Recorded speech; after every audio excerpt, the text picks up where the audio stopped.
If you have questions or suggestions for future podcasts, please submit them in the comment section below. Don't forget to like, share, and subscribe. Who is getting Shanghaied? Hi, I'm Dave Arnott, the Christian Economist. In the 19th century, if a sailor got too drunk in a port city, he might wake up the next day on a ship steaming toward Shanghai. The noun became a verb, and he had been shanghaied. But in the current U.S.-China trade relationship, who is getting shanghaied? Trade with China makes us richer, but they might be using those profits to build a military that we will fight someday. I've often said, you won't find a one-armed economist because we will always say, on the other hand, yeah, and trade with China reflects this conflict. Trade makes us richer, but it also makes China richer. So what do? I think it'd be difficult to find a scripture that encouraged market discrimination against a people group just because they're from another country. Now, that's where Christianity and economics support each other. They both call for open markets and open trade among people groups and all countries. Trade is good. Of course, trade is good. The entire Adam Smith economic legacy might be neatly tied up in a two-step process. First, increase production via specialization, then trade your surplus. Trade is good is one of the 10 commandments of economics that I found with my co-author Sergei Seidamatov when we wrote the book titled Biblical Economic Policy. Now, if we didn't trade, we would be very poor.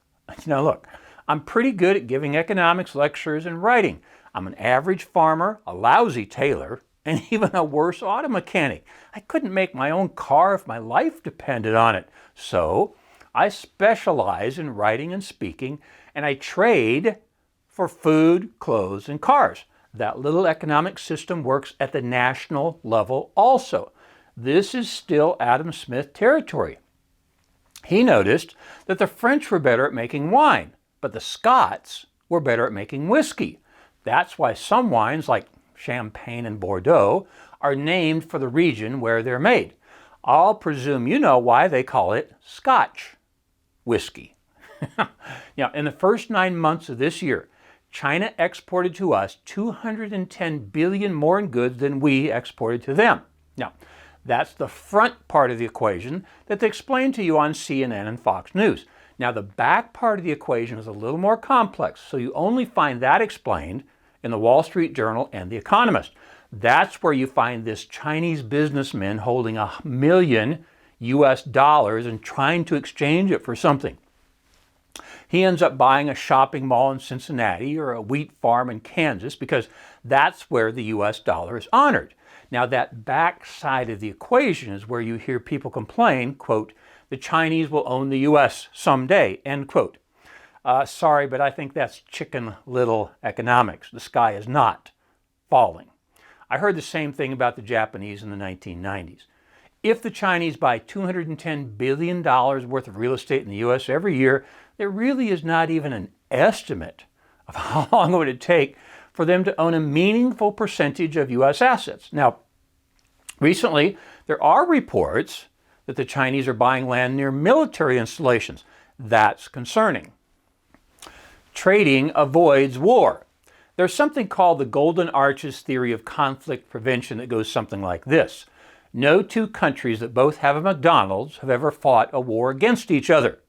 And it was first proposed by Thomas Friedman in a New York Times column, then became part of his book titled The Lexus and the Olive Tree that I read some years ago.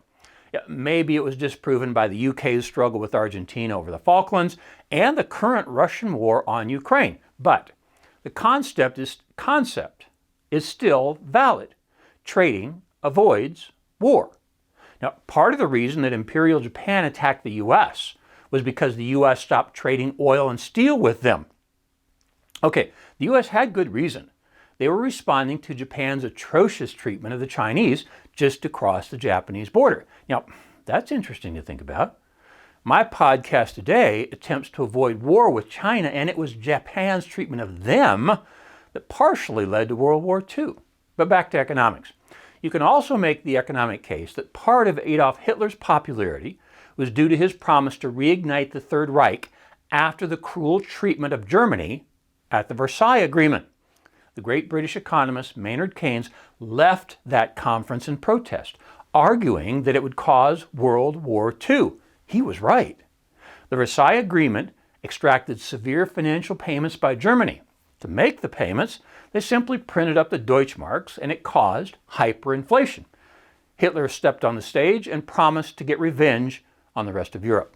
Okay, another example is the formation of the European Union. The original purpose was to avoid World War III.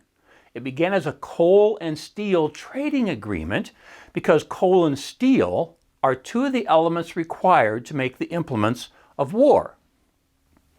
Beating plowshares into swords. Okay, I read that kind of fast.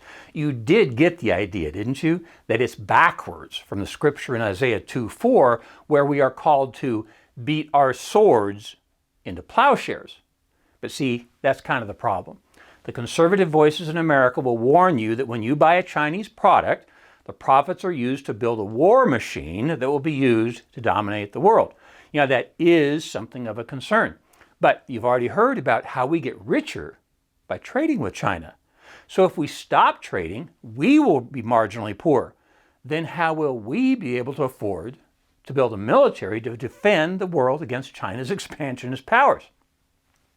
Look, Ginger and I are blessed to be able to travel. We like exotic places, but we have purposely avoided Cuba because we've been told the money we would spend in the country would be used to further suppress the population. So we're not going.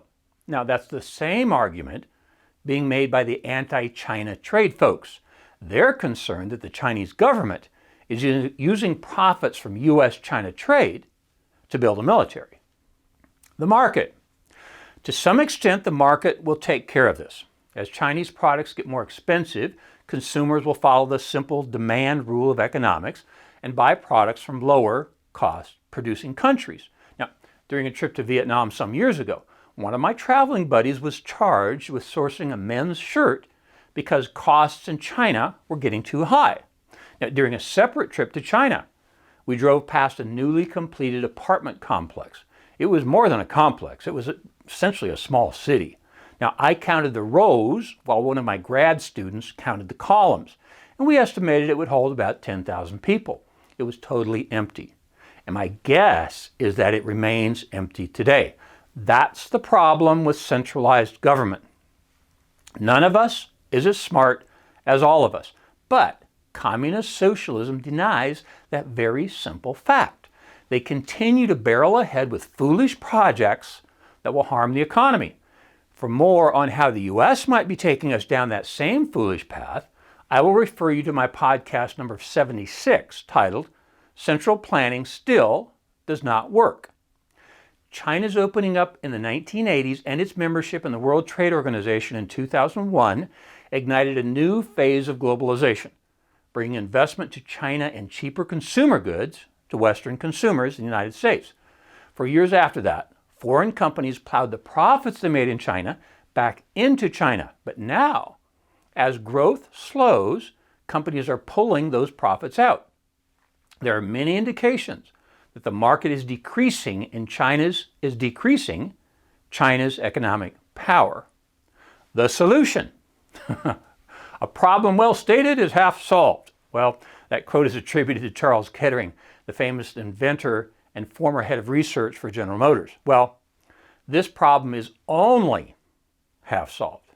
You have to wonder if the talking heads on the conservative side really understand that what they're calling for is government control of the marketplace to disallow consumers the freedom to choose the products they want. Now, if we were convinced of China's expansionary desires, we would not trade with them. Until that's absolutely clear, America should do what she's so good at: give people the freedom to choose. The U.S. has the most powerful economic engine in the history of mankind. That's been produced by a freedom-loving people who demand choice in products and services. I'm Dave Arnott, the Christian Economist. Fear God, tell the truth, earn a profit. See you next time. For more information, please visit us online at davearnott.com. If you have questions or suggestions for future podcasts, please submit them online or in the comments section below. Don't forget to like, share, and subscribe.